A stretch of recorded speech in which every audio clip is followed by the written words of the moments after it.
Todo mundo gosta de ajudar e tem muita gente que precisa de ajuda. Onde a gente acha espaço no orçamento para ajudar as pessoas necessitadas e principalmente as crianças? Por exemplo, no café. Eu gosto de vir aqui na padaria, como você pode ver, eu não sou o único, um montão de gente vem. Eu gosto de café e eu posso separar um pouco da verba que eu uso no café para investir numa criança. Tem uma criança que é minha convidada especial para tomar café comigo. Eu tomo café e ela recebe a verba do café. Eu invisto no futuro das crianças e eu invisto através da Visão Mundial. A Visão Mundial está um tempão aqui cuidando de criança e faz isso muito bem. Um bocado de criança sem perspectiva agora tem futuro. Eu quero participar disso. Eu decidi participar disso. Decida também. Café por dia.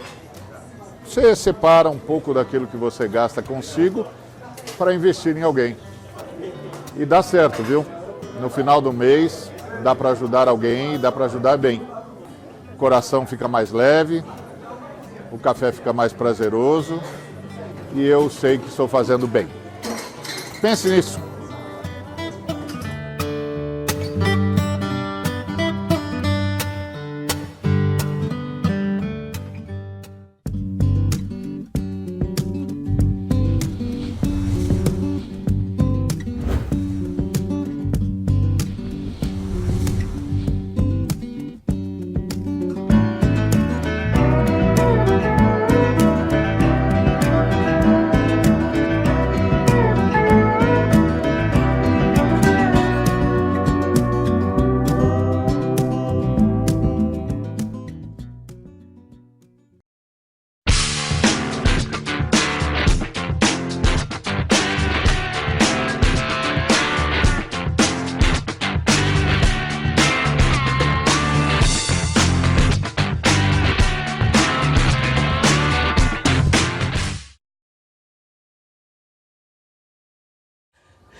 Meus queridos e queridas, é um privilégio muito grande. Senhor Ari, obrigado por propiciar esse momento, essas ocasiões, né?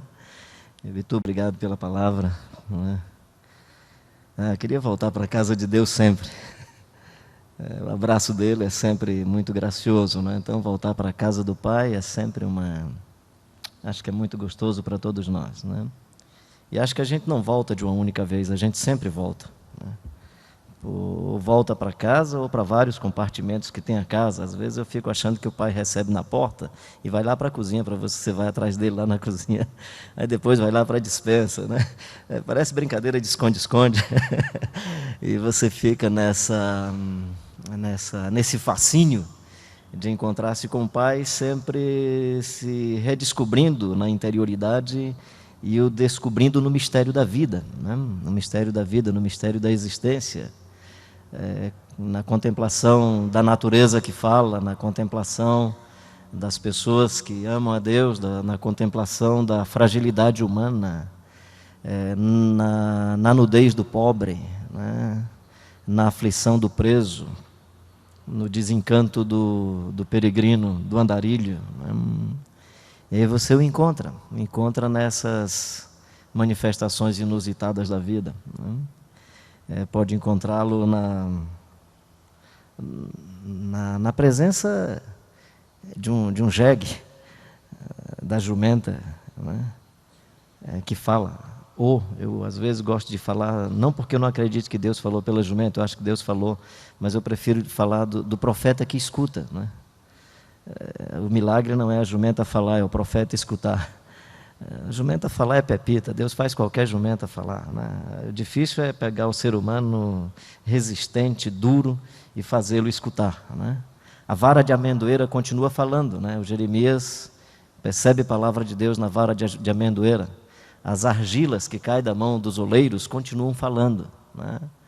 As aves dos céus, lírios do campo, onde podemos percebê-las, ainda continuam falando. Então Deus continua falando, né? E presumo que a espiritualidade começa por esse toque de Deus, essa resposta ao toque de Deus, para ouvi-lo, para percebê-lo. O momento em que nós nos permitimos abrindo os órgãos do nosso sentido, permitimos que os olhos, que os ouvidos, que o tato, né? Que a audição, né? Que esses órgãos do sentido se desabrochem para Deus. E aí, nesse sentido, é uma busca numa via de duas mãos, vai ser sempre do Filho que volta e do Espírito que vem. Não é? Esse encontro do Filho que se aproxima e do Pai que chega. Não é? Do Pai que, estando do lado de fora, bate a porta esperando que o Filho do lado de dentro abra a porta. Essa beleza da espiritualidade é onde o Deus soberano, né, o Deus eterno, resolve se fazer gente e habitar entre nós, cheio de graça e de verdade, e vimos a sua glória como do unigênito do Pai. E aí, nesse sentido, a espiritualidade é o projeto da encarnação outra vez. A quebra da dicotomia seres humanos e divindades tão distantes. É o Deus que vem para perto, né? Que faz da sua casa a nossa habitação e faz do nosso corpo a habitação de Deus. Então, a casa de Deus é a nossa habitação, mas a nossa vida é também a habitação de Deus. E esse Espírito vem, né? E aí eu acredito na espiritualidade bíblica e evangélica. Antes de qualquer disciplina, antes de qualquer prática, eu acredito na espiritualidade que começa pela invasão do Espírito Santo. O Espírito que habita em nós e o Espírito que pousa sobre nós. E eu espero que o Espírito esteja habitando e pousando sobre nós nessa manhã, né? E se isso acontecer, eu vou ficar aqui mais achatado ainda, né? E o resto dos cabelos vão queimar a raiz e vão ficar caindo mais ainda, né? Eu queria um primeiro momento de leitura bíblica, mas eu queria chamar você para fazer uma leitura contemplativa. Por mais que depois nós tiremos algumas frases ou algumas palavras e interpretações desse texto, ou aplicações desse texto, ou uma elaboração para o nosso contexto de hoje pela manhã, eu queria animar você a fazermos uma leitura contemplativa do texto, a olhar o texto saboreando o texto. Eu faço um trabalho de leitura popular das Escrituras com comunidades pobres e comecei a fazer isso também com crianças. E não sabia como explicar para a criança o que é leitura contemplativa. E tentei várias frases até que um meninozinho disse assim, sentir o gosto. Sentir o gosto, é isso que o senhor está querendo dizer? E eu achei legal aquilo, né? Então eu comecei a trabalhar essa coisa de degustar a Bíblia, né? Eu tenho uma irmã que é nutricionista e às vezes eu estou comendo um negócio gostoso e gostando e saboreando, né? Daqui a pouco ela chega e interpreta a comida, né? E diz quantos nutrientes tem, e que vitamina está presente ali, se tem amido ou se é proteína, e começa a fazer uma exegese da comida, né? E eu tenho aprendido além de fazer exegese, por mais singela que seja, né? Mas eu tenho aprendido a olhar para a Escritura como eu olho para as comidas gostosas. Então eu queria primeiro fazer uma leitura do jeito que você toma o café da manhã, do jeito que você come aquela pizza que você gosta, sem perguntar se tem proteína, se tem amido, se não sei o quê, e vai degustando, né?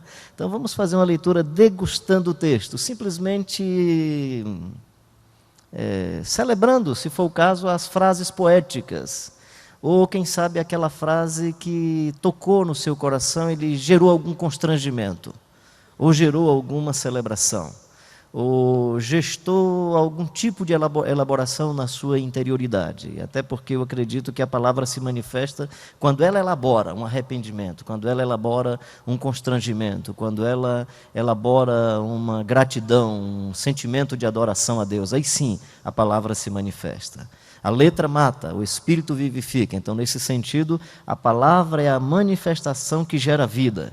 A palavra é a manifestação que gera o arrependimento. A palavra é a chegada do Messias. Antes de ser texto, é a presença do Messias. O verbo que se fez carne, ainda criança, sem frase, sem nenhuma elaboração, já era a manifestação da vida e a manifestação de Deus. Que essa palavra esteja nos invadindo na contemplação. Não é um texto curto, é um texto longo, de 47 versículos, mas aí como a gente está aqui, São Paulo não tem correria, São Paulo é uma cidade tranquila, a gente pode ficar aqui, não é? Ninguém tem o que fazer, São Paulo é legal, então nós estamos aqui, né?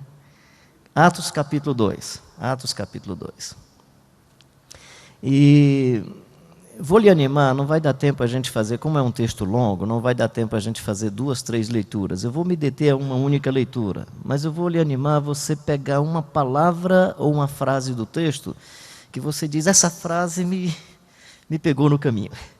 Aí você guarda a palavra ou a frase que, porventura, enquanto a leitura estiver acontecendo, você diz, essa me pegou no caminho. E guarda essa frase na cabeça, depois eu digo o que é que a gente faz com ela. Deveríamos fazer 3, 4 leituras, 5 do mesmo texto, para ir contemplando, para ir saboreando o texto. E assim, nesse sentido, nós estamos fazendo uma espécie de, entre aspas, exercício de espiritualidade ou de contemplação do texto. Alguns fazem contemplação da natureza, eu gosto muito de contemplação do texto, contemplação da vida. Claro que eu gosto também de contemplação da natureza, contemplação da vida. Estava ali contemplando, tua voz é bonita, camarada, esse teu jeito, né? E o cara é bonito, né? E o verbo se fez carne, habitou entre nós, né? Com sabedoria, né? Contemplar, é muito legal contemplar a vida, contemplar a beleza das pessoas, né? Contemplar a beleza zootécnica dos animais, é legal demais contemplar a vida. Vamos contemplar esse texto, Atos, capítulo 2. Não esqueça de, se tem alguma frase ou uma palavra que você diz, essa frase eu queria segurar comigo. Ao cumprir-se o dia de Pentecostes, estavam todos reunidos no mesmo lugar. De repente veio do céu um som, como de um vento impetuoso, e encheu toda a casa onde estavam assentados. E apareceram distribuídas entre eles línguas como de fogo, e pousou uma sobre cada um deles. Todos e todas ficaram cheios do Espírito Santo e passaram a falar em outras línguas, segundo o Espírito lhes concedia que falassem. Ora, estava habitando em Jerusalém judeus, homens piedosos, vindos de todas as nações debaixo do céu. Quando, pois, se fez ouvir aquela voz, afluiu a multidão que se possuiu de perplexidade, porquanto cada um os ouvia falar na sua própria língua. Estavam, pois, atônitos e se admiravam, dizendo, vede, não são porventura galileus todos esses que aqui estão falando? E como os ouvimos falar, cada um em nossa própria língua materna? Somos partos, medos, elemitas, e os naturais da Mesopotâmia, Judéia, Capadócia, Ponto e Ásia, da Frígia, da Panfilha, do Egito, e das regiões da Líbia, nas imediações de Cirene, e romanos que aqui residem, tanto judeus como prosélitos, cretenses e arábios. Como os ouvimos falar em nossas próprias línguas as grandezas de Deus? Todos, atônitos e perplexos, interpelavam uns aos outros. O que quer isso dizer? Outros, porém, zombando diziam, estão embriagados. Então se levantou Pedro com os 11 e, erguendo a voz, advertiu-os nesses termos. Varões judeus e todos os habitantes de Jerusalém, tomai conhecimento disso e atentai nas minhas palavras. Estes homens não estão embriagados, como vindes pensando, sendo essa a 3ª hora do dia. Mas o que ocorre é o que foi dito por intermédio do profeta Joel. E acontecerá nos últimos dias, diz o Senhor, que derramarei do meu espírito sobre toda a carne. Vossos filhos e vossas filhas profetizarão. Vossos jovens terão visões e sonharão vossos velhos. Até sobre os meus servos e sobre as minhas servas derramarei do meu espírito naqueles dias e profetizarão. Mostrarei prodígios em cima no céu e sinais embaixo na terra, sangue, fogo e vapor de fumaça. O sol se escurecerá em trevas e a lua em sangue. O sol se converterá em trevas e a lua em sangue, antes que venha o grande e glorioso dia do Senhor. E acontecerá que todo aquele que invocar o nome do Senhor será salvo. Varões israelitas, atentai a estas palavras. Jesus o Nazareno, varão aprovado por Deus diante de vós, com milagres, prodígios e sinais, os quais o próprio Deus realizou por intermédio dele entre vós, como vós mesmos sabeis, sendo este entregue pelo determinado desígnio e presciência de Deus, vós o matastes, crucificando-o por mãos de iníquos, ao qual, porém, Deus ressuscitou, rompendo os grilhões da morte, porquanto não era possível ele fosse retido por ela. Porque a respeito dele diz Davi, diante de mim via sempre o Senhor, porque está à minha direita, para que eu não seja abalado. Por isso se alegrou o meu coração e a minha língua exultou. Além disto, também a minha própria carne repousará em esperança, porque não deixará a minha alma na morte, nem permitirá que o seu santo veja a corrupção. Fizeste-me conhecer os caminhos da vida, encher-me-ás de alegria na tua presença. Irmãos, seja-me permitido dizer-vos claramente a respeito da palavra de Davi, que ele morreu e foi sepultado, e o seu túmulo permanece entre nós até hoje. Sendo, pois, profeta, e sabendo que Deus lhe havia jurado que um dos seus descendentes se assentaria no seu trono, prevendo isto, referiu-se à ressurreição de Cristo, que nem foi deixado na morte, nem o seu corpo experimentou corrupção. A este Jesus, Deus ressuscitou, do qual todos nós somos testemunhas. Exaltado, pois, à destra de Deus, tendo recebido do Pai a promessa do Espírito Santo, derramou isto que vedes e ouveis. Porque Davi não subiu aos céus, mas ele mesmo declara: disse o Senhor ao meu Senhor, assenta-te à minha direita, até que eu ponha os teus inimigos por estrado dos teus pés. Esteja absolutamente certa, pois, toda a casa de Israel, de que a este Jesus, que vós crucificastes, Deus o fez Senhor e Cristo. Ouvindo eles estas coisas, compungiu-se-lhes o coração e perguntaram a Pedro e aos demais apóstolos: que faremos, irmãos? Que faremos, irmãos? Respondeu-lhes Pedro: arrependei-vos, e cada um de vós seja batizado em nome de Jesus Cristo para a remissão dos vossos pecados, e recebereis o dom, a presença, a doação, o presente do Espírito Santo. Pois para vós outros é a promessa, para vossos filhos, e para todos que ainda estão longe, isto é, para quantos o Senhor nosso Deus chamar.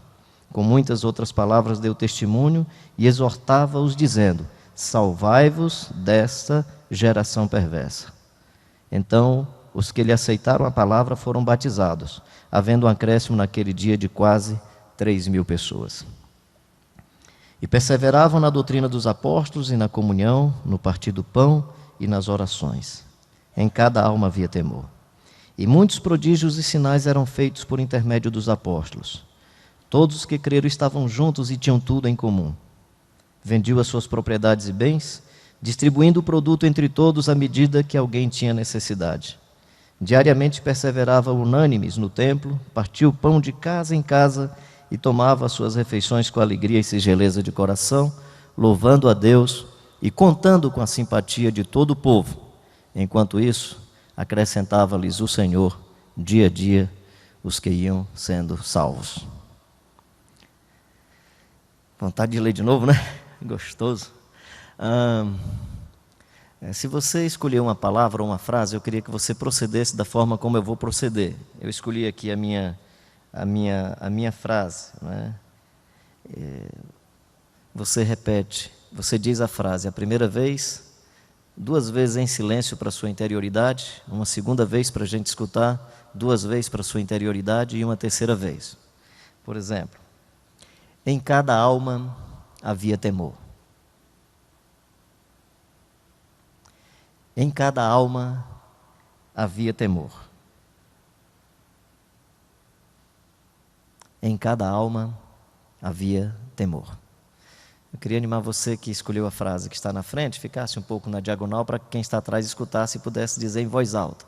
E você que está atrás também, se escolheu a palavra ou a frase, dissesse para nós em voz alta. Nós não vamos fazer isso como dar chance para muitas pessoas, mas nós queríamos ouvir e contemplar a frase que, porventura, passando aí na sua mente, você captou e guardou. E queremos degustar essa frase, queremos degustar essa palavra. Eu acredito que a espiritualidade, ela precisa caminhar por esse caminho de resgate das Escrituras outra vez. Da Escritura que fala, que comunica, que exorta, que consola, que edifica, da Escritura que se levanta contra nós, da Escritura que gera esperança, da Escritura que nos ajuda a sonhar, da Escritura que nos prosterna diante da graça, da misericórdia e da soberania e do poder de Deus. A espiritualidade que vem também como resposta das nossas orações, do caminho da oração, da conversa com o Pai, da abertura da alma, seja para confissão, seja para celebração, seja para colocar as nossas aflições e as nossas dores. E eu queria animar os irmãos e as irmãs a, em grupos de 3, nós temos um momento de oração. Se alguém achar que é melhor se ajoelhar, aí convido o seu grupo para se ajoelhar. Mas eu não acredito em espiritualidade que não tem oração. Eu não acredito em espiritualidade que não curva a alma e o coração. O prosternar do corpo, a prosternação do corpo pode ser uma indicação de que a alma também se curvou, né? Às vezes o prosternar-se do corpo, ajoelhar-se, pode ser também sinal de uma hipocrisia, ou pode ser a aproximação com qualquer idolatria. Mas eu queria deixar você bem à vontade, para sentado, ou em pé, ou ajoelhado, ou ajoelhada, ter um momento de oração, à luz do que o texto, do que essa leitura tem dito a você, ou do que você já ouviu hoje pela manhã. Daquilo que nós ouvimos, desse Pai que abre a porta da casa para nos acolher e abraçar. E desse encontro da espiritualidade que é encontro com Deus, ou reencontro, né? Reunidos outra vez, ao cumprir-se o dia de Pentecostes, estavam todos reunidos no mesmo lugar. E aí vem a surpresa, de repente, né? De repente, uma invasão de Deus na alma e no coração. Não estou dizendo que vai acontecer conosco hoje, mas aconteceu com eles, né? De repente, degola o Tiago. E de repente, a pedra do túmulo foi removida. E subitamente, essa surpresa da graça, da invasão de Deus. E subitamente você percebe que aquilo que você tratava com tanta leviandade, a Bíblia chama de pecado mesmo. E tem que se arrepender. E espiritualidade passa por arrependimento, confissão. O que faremos, irmãos? Arrependei-vos, arrependei-vos, arrependei-vos. Então vamos ter um momento de oração. Aí, em grupos de 3, 2, vamos orar uns pelos outros, orar por aquilo que a palavra ou a vida esteja dizendo a você, tocando em sua alma, em seu coração.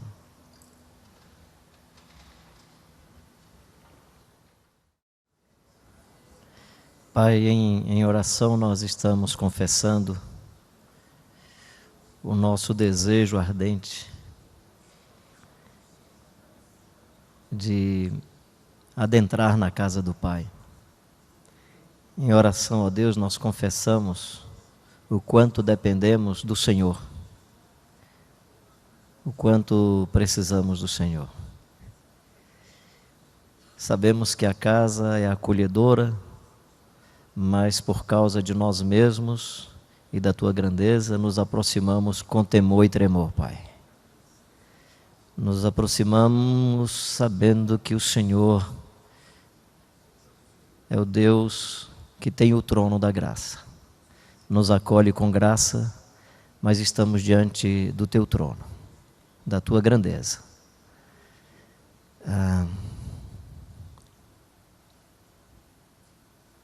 E aí, Senhor, sabemos que as nossas palavras às vezes podem ser até uma agressão à grandeza do Senhor. E por isso, Senhor, não sabemos sequer orar como convém. Mas pedimos que o Espírito interceda por nós com gemidos inexprimíveis. Ele que sonda os corações e Ele que é a própria essência do Senhor, esteja nos dando a chance de, percebendo todo o empecilho, todo o véu rasgado por causa da chegada do Jesus Cristo de Nazaré, que nos traz a nova revelação da Tua casa, nós queremos, por causa dele, se achegar. E nos achegamos, ó Deus, arrependidos. Nos achegamos, ó Deus, expressando as nossas ambiguidades, as nossas contradições. Nos achegamos, Senhor, expressando a nossa limitação. Nos achegamos, ó Pai, confessando os nossos pecados, que são às vezes tão públicos, mas, Senhor, queremos que o Espírito Santo também nos sonde, para trazer à tona, a flor da água, a nossa própria mente, aquelas coisas que aos nossos olhos pareciam tão puras e aos olhos do Senhor significam, ó Deus, agressão ao Evangelho, agressão à vida de nosso Senhor Jesus Cristo, agressão ao Teu reino. Por isso nos arrependemos. E acolhemos, ó Deus, aquilo que o Espírito nos ensina na convivência com os nossos irmãos e irmãs, através dos dons e ministérios que se manifestam nas nossas comunidades. E, Senhor, por conta disso nós acolhemos a vontade do Senhor, acolhemos o sopro do Teu Espírito, acolhemos as línguas que pousam sobre cada um de nós, acolhemos o mistério da vida, acolhemos, ó Deus, a comunicação e essa manifestação subjetiva do Teu Evangelho, que às vezes não interpretamos, mas recebemos, acolhemos com alegria e acolhemos ao mesmo tempo com temor e tremor. Rogamos a invasão do Teu Espírito sobre nós. Estamos reunidos no mesmo lugar. Outra vez, ó Deus, reunidos, Senhor, para acolher aquilo que o Senhor tem para nós. Quero agradecer de coração ao Senhor o privilégio de estar aqui esta manhã, de ouvir a Tua palavra, de ser tão bem acolhido, de participar do café da manhã, de partilhar a mesa, de conhecer a cidade, de perceber o trânsito e ouvir a Tua voz. Ajuda-nos na caminhada em nome de Jesus. Amém, Senhor. Amém.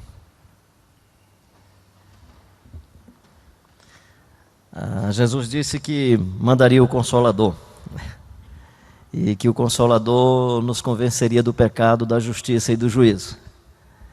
E aí que o Espírito Santo nos ajude a entender o que é pecado e o que não é pecado, a discernir, porque Ele quem não só faz entender como convence, e diz que tem juízo sobre os nossos pecados, né? Tem juízo. Então que o Consolador venha. Jesus prometeu, Ele habitará em vós. E Jesus disse que Ele viria também não só para convencer, Ele viria para nos ensinar. E ensinar tudo que Jesus propôs aos seus discípulos. Nos ensinar a respeito de toda essa nova pedagogia de Jesus Cristo para a vida. E o Espírito Santo viria para nos ensinar. Paulo vai falar sobre o ser humano espiritual, o homem e a mulher espiritual, né? Ele diz que eles discernem as coisas espiritualmente.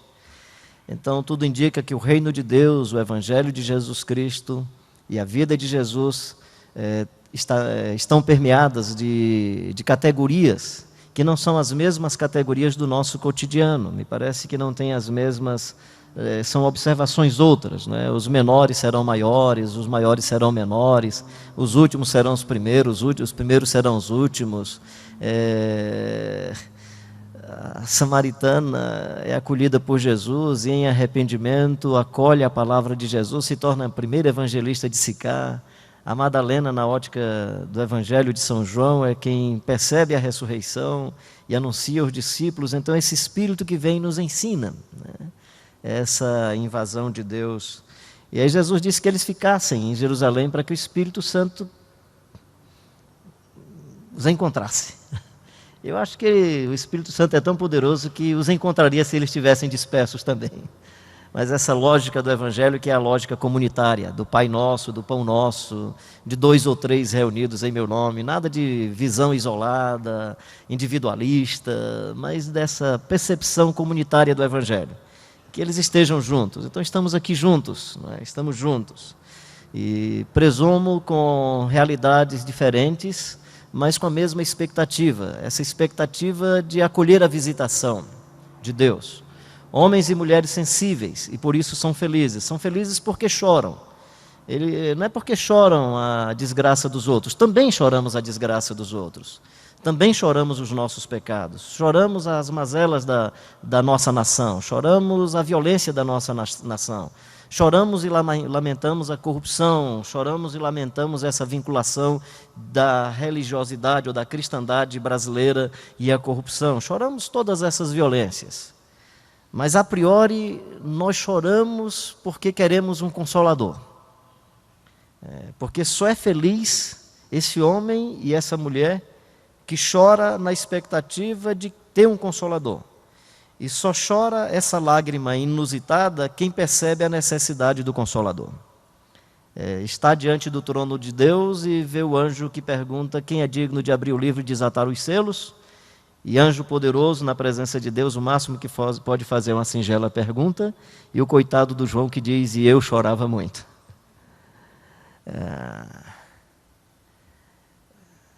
Antes do choro das nossas mazelas e dos nossos pecados, não é o choro do encontro com o inusitado, com o inominável, com o soberano Deus, que não cabe nas nossas teologias, nem nas nossas interpretações.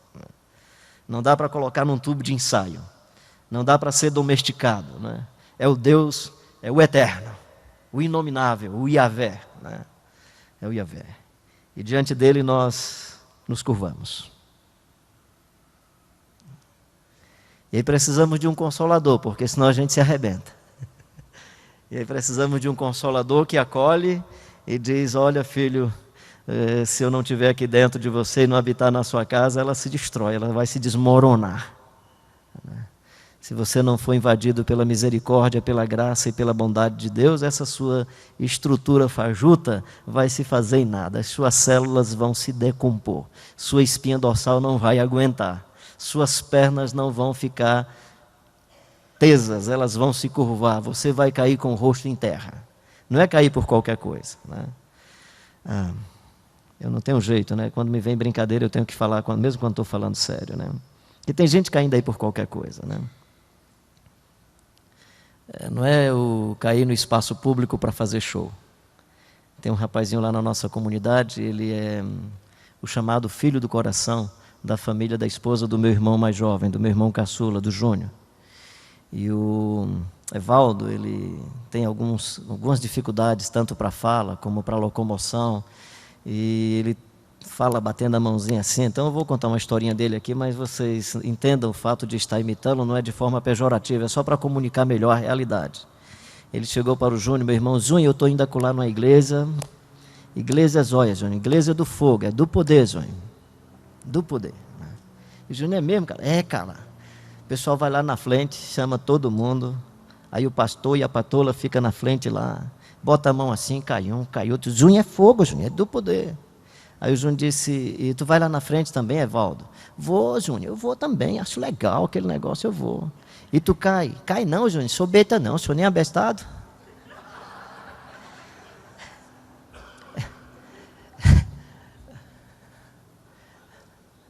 21 dias de jejum e oração do Daniel na ilha de Patmos, ou cai por causa da soberania de Deus ou da sua limitação humana.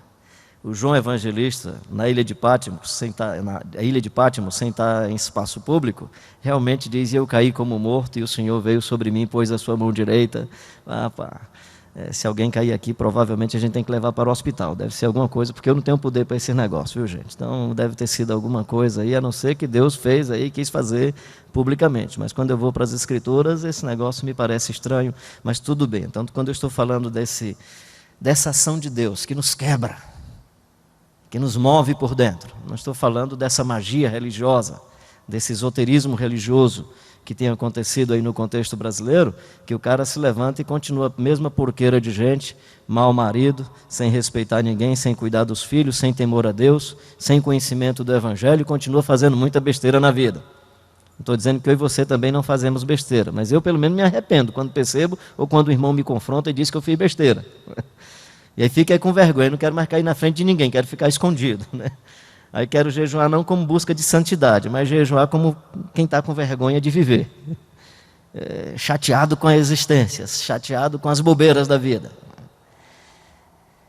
Então o Espírito vem, mas ele vem para consolar a nossa alma diante da grandeza e da soberania do Senhor. E ele vem para fazer o que fez com esse narrador desse texto. Lucas, puxa vida, o cara fala de um jeito muito legal, né?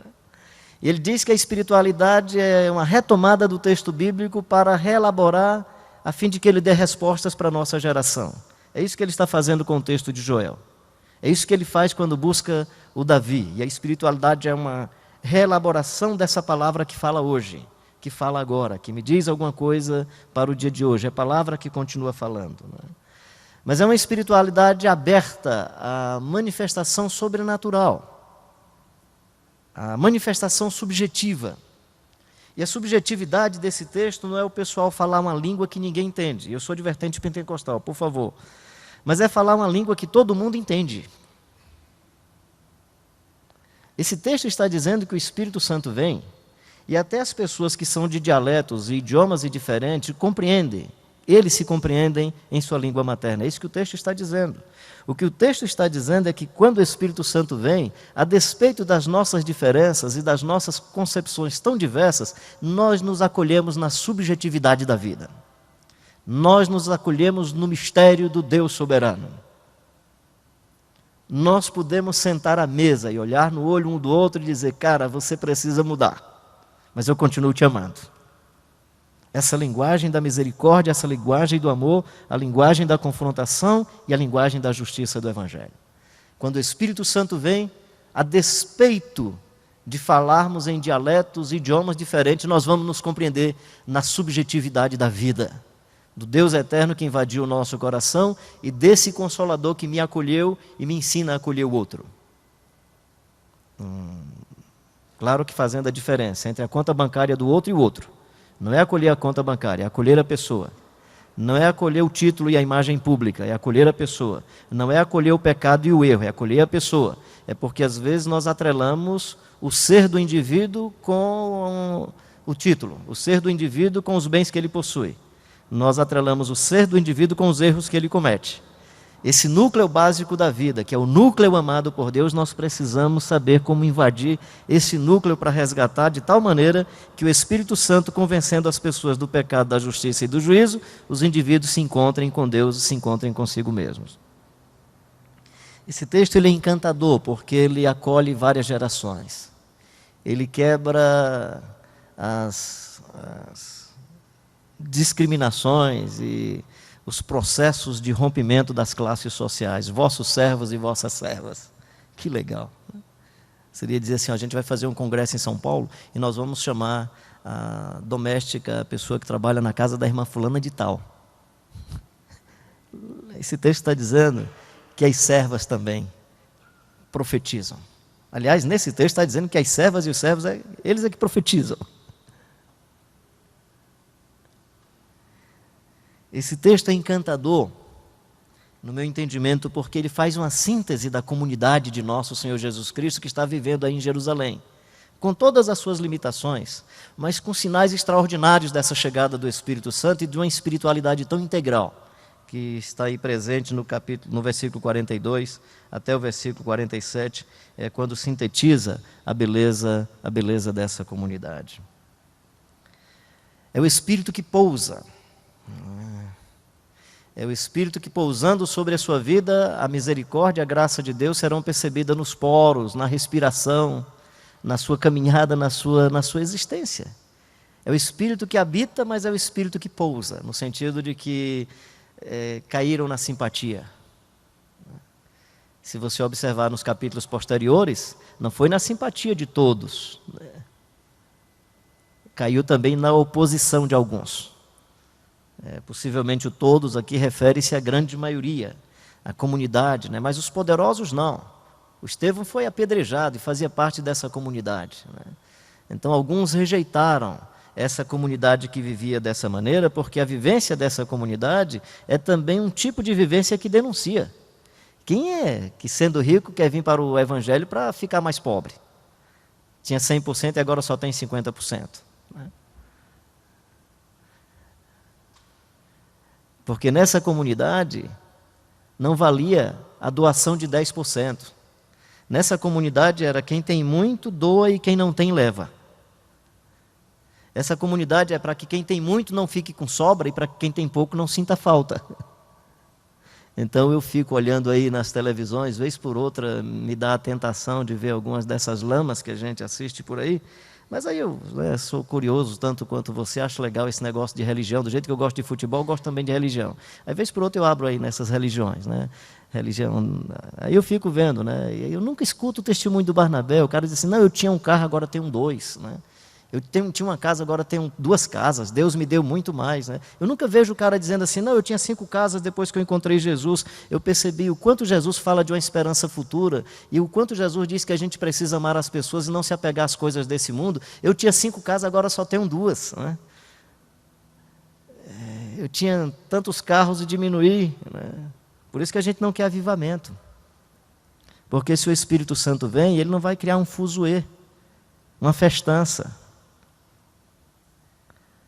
Se o Espírito Santo vem, e se acontece um avivamento e muita espiritualidade entre nós, gente, não vai ter cemitério para sepultar Ananias e Safira dos nossos dias. Vai faltar cemitério. As casas funerárias vão estar recebendo telefone. Não, aqui é da igreja tal, é porque caíram 5, né? Não, mas é porque disseram que da igreja tal já tinham caído 10. O que é que está acontecendo? Porque o problema ali não foi porque o cara não deu dinheiro, foi porque mentiu. E mentira é coisa do capeta, do diabo, do coisa ruim, do pandenga. E aonde tem o Espírito do Senhor, nós vamos nos revestir de temor e tremor. E aí essas mentiras estariam caindo por terra, porquanto as pessoas passariam a ter mais temor a Deus. Temor a Deus. Porque dá para brincar com a religião, dá para fazer jogo com a religião, mas aonde há a presença do Evangelho e do Espírito de Deus, não dá para a gente brincar. Então o pessoal continua brincando, porque com religião dá para brincar. Dá para brincar com Corinthians e Palmeiras, com Corinthians e Santos, com São Paulo. Dá. É mesmo, cara, eu comecei agora. Tudo bem, então vou terminar. Dá para brincar com essas coisas, mas não dá para brincar com o Evangelho de nosso Senhor Jesus Cristo. Estes homens não estão embriagados, né? Como vim dispensando, sendo esta a 3ª hora do dia. Mas ocorrerá que nos últimos tempos derramarei do meu Espírito sobre toda a carne. E os vossos jovens terão visões e os vossos velhos sonharão. Olha que coisa interessante. Os jovens terão lucidez, não serão enganados por qualquer um. Os jovens terão percepção da vida. Se eles receberem o Evangelho, eles terão percepção, não é qualquer charlatão, qualquer indivíduo que vai enganar você, porque terá visão. E os idosos continuarão sonhando. Como diz lá no Nordeste, não vão ficar no fundo de uma rede. Continuarão sonhando, entendendo que se restar apenas 6 meses de vida, 1 ano de vida, a sua vida será fecunda, será abençoadora. É a profetisa Ana que está lá aguardando a esperança do Messias e com 84 anos está ali no templo, cheia de esperança. É o Simeão que diz, agora despede o teu servo em paz, Senhor, porque os meus olhos já viram a tua salvação.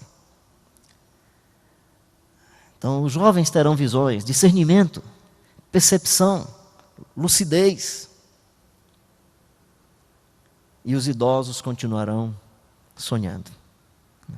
Eu acho que eu estou ficando idoso, porque eu continuo sonhando.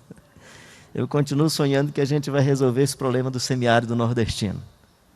Porque o problema do semiárido nordestino não é falta de água não, gente. Nós temos uma das maiores precipitações pluviométricas do planeta. O problema é nas mãos de quem que fica a água do nosso Nordeste.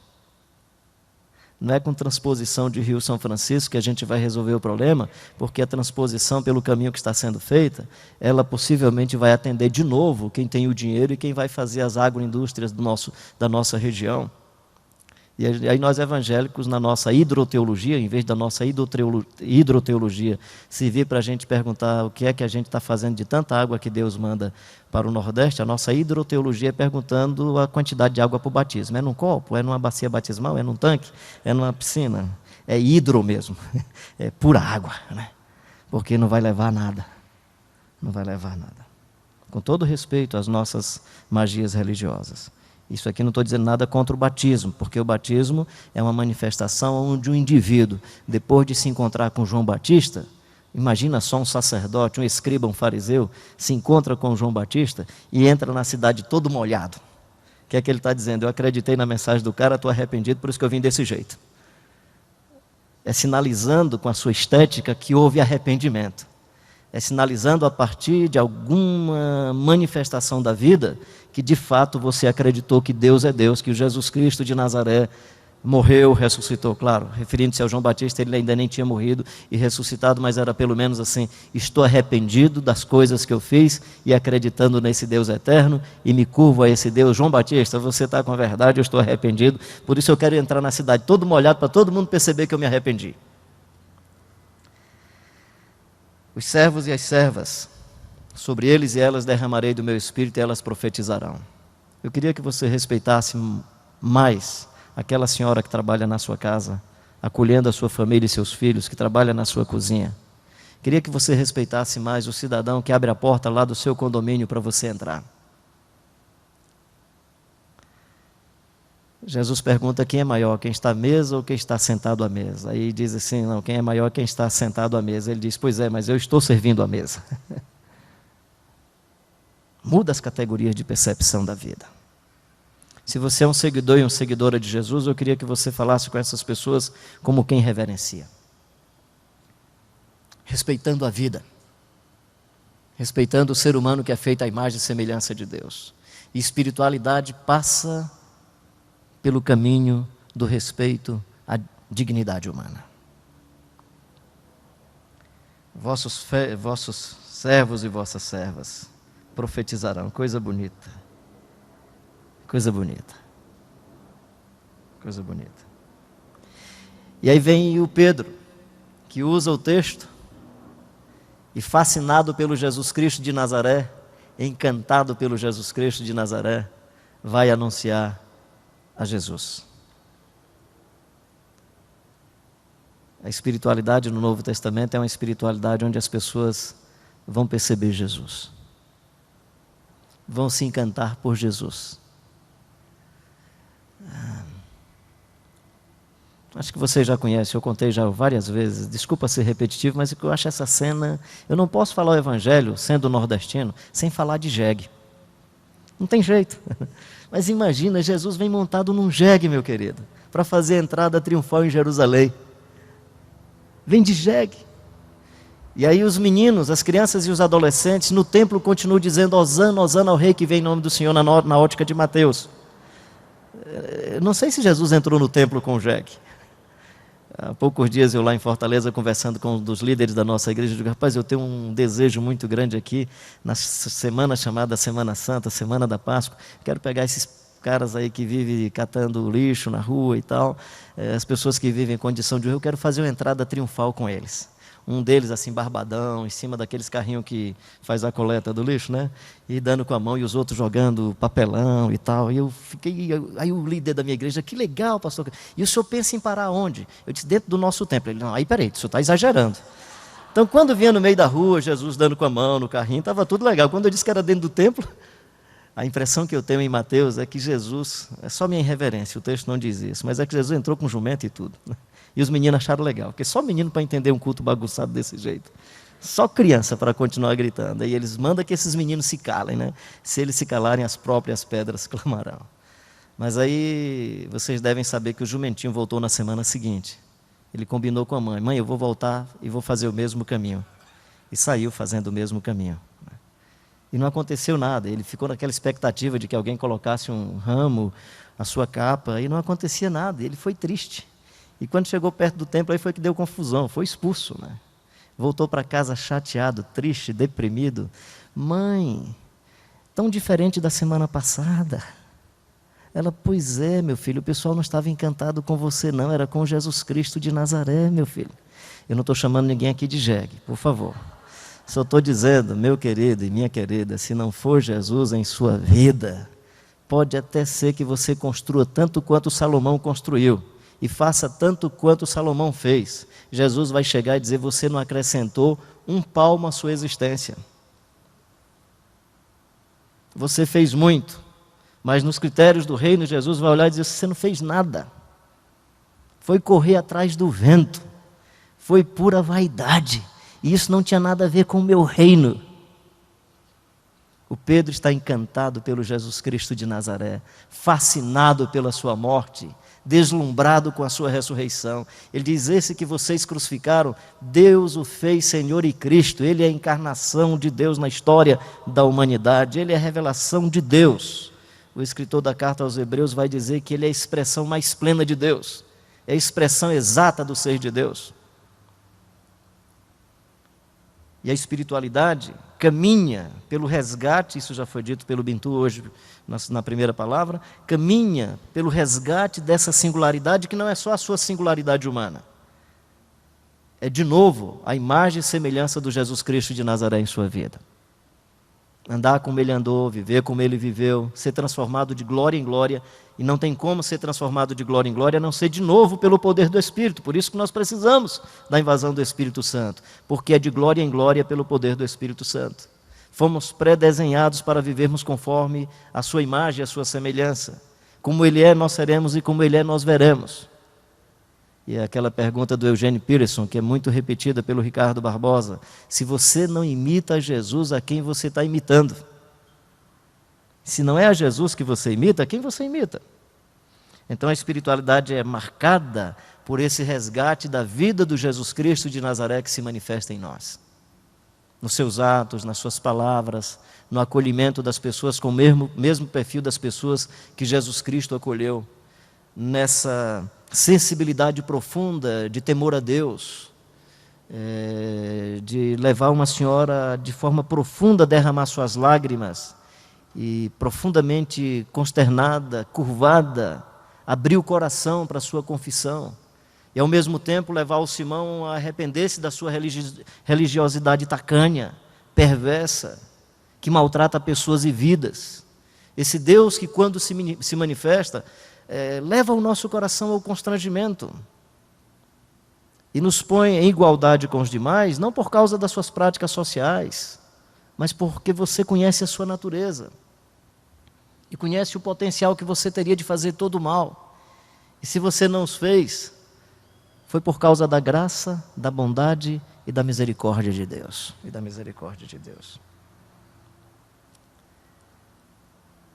Que aspectos dessa espiritualidade podem se manifestar em nossa missão? O primeiro aspecto da espiritualidade que pode se manifestar é o temor a Deus a partir da nossa adoração. Louvando a Deus em todo o tempo. Homens e mulheres que louvam a Deus com as suas vidas, pelo testemunho. Ou seja, Deus é glorificado por aquilo que você é. Você será um homem que louva a Deus quando seus filhos disserem: Deus é muito bom, me deu esse pai.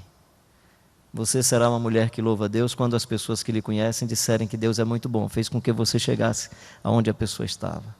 Ou seja, louvar a Deus não é simplesmente o nosso momento litúrgico. Louvor a Deus acontece quando as pessoas percebem a graça de Deus, a bondade de Deus, a justiça de Deus, a misericórdia de Deus, as verdades do Evangelho pela sua presença.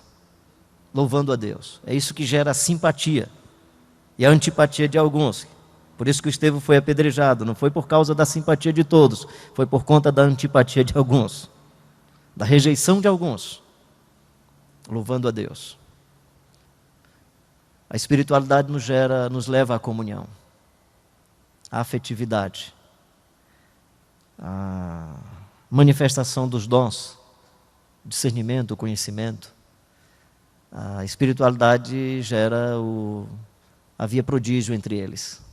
Operação de maravilhas. Claro que milagre é a exceção, não é a regra. Mas estamos abertos aos milagres de Deus. Não para nossa glória, não para a glória de Deus, para o bem das pessoas. Acabar esse negócio de querer dividir consigo a glória que é do Senhor. Não é? Deus fazia muito milagre através dos apóstolos, mas os apóstolos aqui eram outros.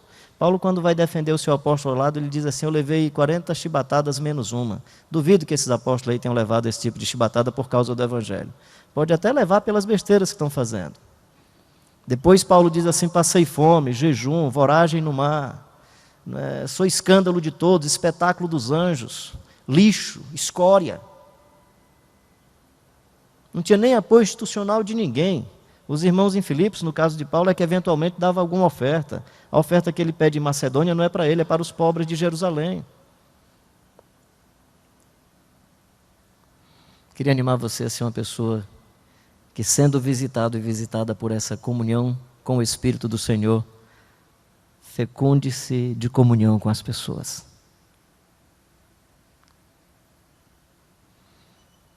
E perseveravam na doutrina dos apóstolos. Qual era a doutrina deles?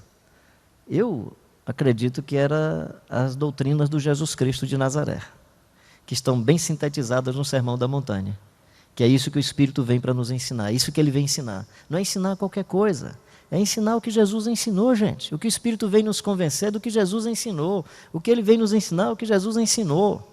Se sua igreja vai ser de G13 é futebol, desculpa, G12, G50, se é rede ministerial, o pessoal fica discutindo quais os odres, né? Como é que nós somos bambas em fazer odres. E quem sabe São Paulo ajuda muito, né? Porque você tem que entender as pontes para entrar na cidade, né? A estrutura é muito interessante, é difícil você ver pessoas. Mesmo nos grandes ajuntamentos onde estão várias pessoas, né? Você pega 25 de março, as pessoas estão em grandes ajuntamentos, mas todas procurando objetos. Ninguém está focado em gente. Então é fácil a gente pegar uma estrutura, MUA, Herbalife, e fazer em rede, fazer em grupos legais, legal. A questão que nós precisamos resgatar é que vinho nós estamos pondo nesses odres. Qual é o vinho desse negócio? Eu tenho encontrado pouco lugar onde o pessoal conversa sobre o vinho. Então quando diz que ensina, ou doutrina dos apóstolos, é a doutrina desse vinho que Jesus passou para a gente. Que diz que você, mesmo que fazendo bem, ainda é chamado de servo inútil. Isso aqui é um evangelho legal. O cara vive bem, faz tudo direitinho. Jesus disse, é inútil, meu filho. Perseverar na doutrina dos apóstolos é resgatar para a sua vida, meu querido e minha querida, esses ensinos preciosos do Jesus Cristo de Nazaré. E aí não tem jeito. A simpatia daqueles que estão em aflição, que querem ser tocados pelo Evangelho, que querem ser marcados pela vida de Deus, vai cair na simpatia deles. E aí não vai ter jeito. Ela vai ser uma expressão comunitária, onde a vivência política e social vai fazer diferença das demais vivências e das demais experiências da sociedade. Porque aí quem é o maior pega uma bacia, põe água na bacia e vai lavar os pés do pessoal. Não vai tirar proveito, não vai explorar, não vai manipular. Ou seja, a espiritualidade do Evangelho não é uma espiritualidade que faz de você um dominador, que faz de você um manipulador. É a espiritualidade que faz de você um servo. Um servo. Você quer uma marca do Evangelho na sua vida? Peça a Deus para lhe revestir e lhe batizar de serviço aos outros. Esse é o Evangelho. É o Evangelho que resgata a dignidade humana. É o Evangelho que faz um pitoco de gente lá do Ceará. É uma coisa qualquer, honestamente pura coisa qualquer. Digo para vocês com toda honestidade, sem falsa humildade. Sou o milagre da vida. Sou o milagre da vida. Sou o milagre da vida. E não tenho essas coragem toda para estar assim em auditório falando para ninguém. Se não for graça, poder do Espírito Santo, eu vou para casa todo encabulado, todo envergonhado, todo arrebentado. E só me dou conta que é Deus, porque às vezes as pessoas dizem que aconteceu alguma coisa na vida. E se aconteceu foi por causa de Deus. Foi por causa de Deus. Mas o Evangelho resgatou a minha dignidade. O Evangelho me disse que eu sou gente, né? O Evangelho diz que os meninos que morreram perto de mim, asfixiados por vermes, saindo pelo nariz, que não tiveram a chance de viver, eu poderia ter sido um deles. E quando o Bitu estava falando de 5 pessoas no mesmo banheiro, eu me lembrei que lá em casa eram 9 homens, com meu pai 10, 2 primos, 5 irmãs e minha mãe 6, para um único banheiro, né? Então os que estudavam de manhã tinham que começar a escovar dente na varanda, da janela assim e tal. Xixi corre um atrás do outro aí. E aprendemos a ser solidários uns com os outros. E aprendemos sobre a vida. E descobri sobre um homem que aprendeu a ler, lendo na Bíblia. Que não tinha medo de pregar o Evangelho nas praças, lá no interior, de pregar para cangaceiro. Porque a dignidade foi resgatada. O Evangelho é o Evangelho que resgata a nossa dignidade. E que faz com que a nossa missão seja missão que adora a Deus. Missão que nos leva à comunhão. Missão que se expressa em edificação, pela oração, pela leitura do texto bíblico, pela contemplação da vida, pela contemplação da palavra de Deus. É evangelho que nos leva à evangelização, que ainda continua dizendo que o mundo precisa reconhecer que Jesus Cristo é o Senhor, que o pessoal precisa se arrepender dos seus pecados, que a pastorada precisa se arrepender das suas maldades, que precisa se arrepender dos negócios que estão fazendo com a religião, que precisam se arrepender das suas manipulações, dos controles sobre as pessoas, que precisam deixar de hipocrisia, que precisam deixar de tanta leviandade, de tratar as coisas erradas desse mundo com leviandade. É o Evangelho que diz que o temor a Deus invade o nosso coração se nós formos visitados pelo poder e pela graça do Espírito Santo. Que Deus abençoe a sua vida e a minha vida. E que você ore, né? O Espírito Santo tem me cativado para seguir a Jesus e eu quero responder esse negócio. Não estou aqui como exemplo, eu estou aqui como uma pessoa que, sendo cativado, quer responder. E aí tenho muitas limitações, mas quero responder. Quero atender ao chamado de Deus, porque se eu morrer sem atender o chamado de Deus, eu serei um desgraçado, um cara frustrado. Se eu morrer e alguém precisou de socorro e eu não estive tão perto e não consegui, eu vou morrer de maneira... Você pode dizer, morreu triste, né? Mas se alguns sinais do socorro e da bondade de Deus se manifestar, mesmo estando no caixão, pode chegar lá assim, abrir os lábios assim, dizer, ele está rindo, morreu feliz. Deus abençoe você. E que o Espírito Santo tenha pleno acesso, misericórdia da gente e pleno acesso à nossa vida, nem que a gente tenha que fazer muito funeral de muita gente. Amém.